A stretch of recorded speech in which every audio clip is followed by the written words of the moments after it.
Thank you, Mr. Chairman, and again, thank you for your steadfast leadership and advocacy on behalf of our nation's small entrepreneurs. Mr. Speaker, small business size standards are used by the federal government to determine eligibility to receive certain federal contracts and SBA guaranteed loans. They are also used by federal agencies when they analyze the economic impact of new regulations on small businesses.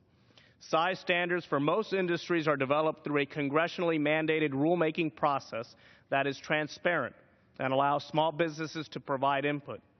The Small Business Administration analyzes a number of factors: average firm size, startup costs and entry barriers, industry competition, and the distribution of firms by size, and then proposes changes to small business size standards through the notice and comment process.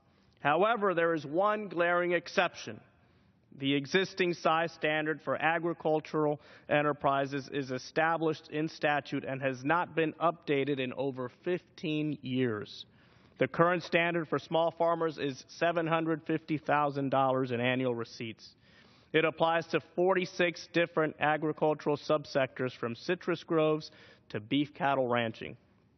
Small farmers and ranchers have been neglected for too long. The size standard setting process for agricultural enterprises needs to be modernized. The existing statutory size standard does not account for changes in industry structure, costs of production, economic conditions, or other factors. Florida is the country's largest producer of squash, fresh tomatoes, and fresh snap beans, among a great deal of other fruits and vegetables. Obviously, this would not be possible without the hard work of our nation's small farmers and ranchers.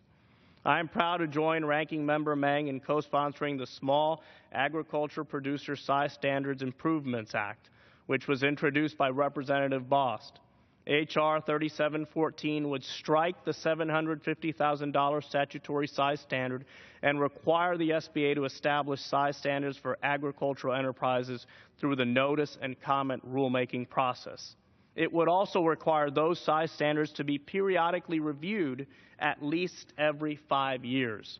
This will ensure that size standards for small farmers and ranchers are up to date so that they are able to compete for federal contracts, have access to SBA guaranteed loans, and are considered when agencies draft new regulations. Again, I want to thank Mr. Boss and Ranking Member Meng for their legislation. I also want to thank Chairman Chabot, Ranking Member Velasquez. These are the types of bipartisan bills that will really improve the quality of life for our farmers and for all Americans. Thank you, Mr. Speaker, and I urge passage.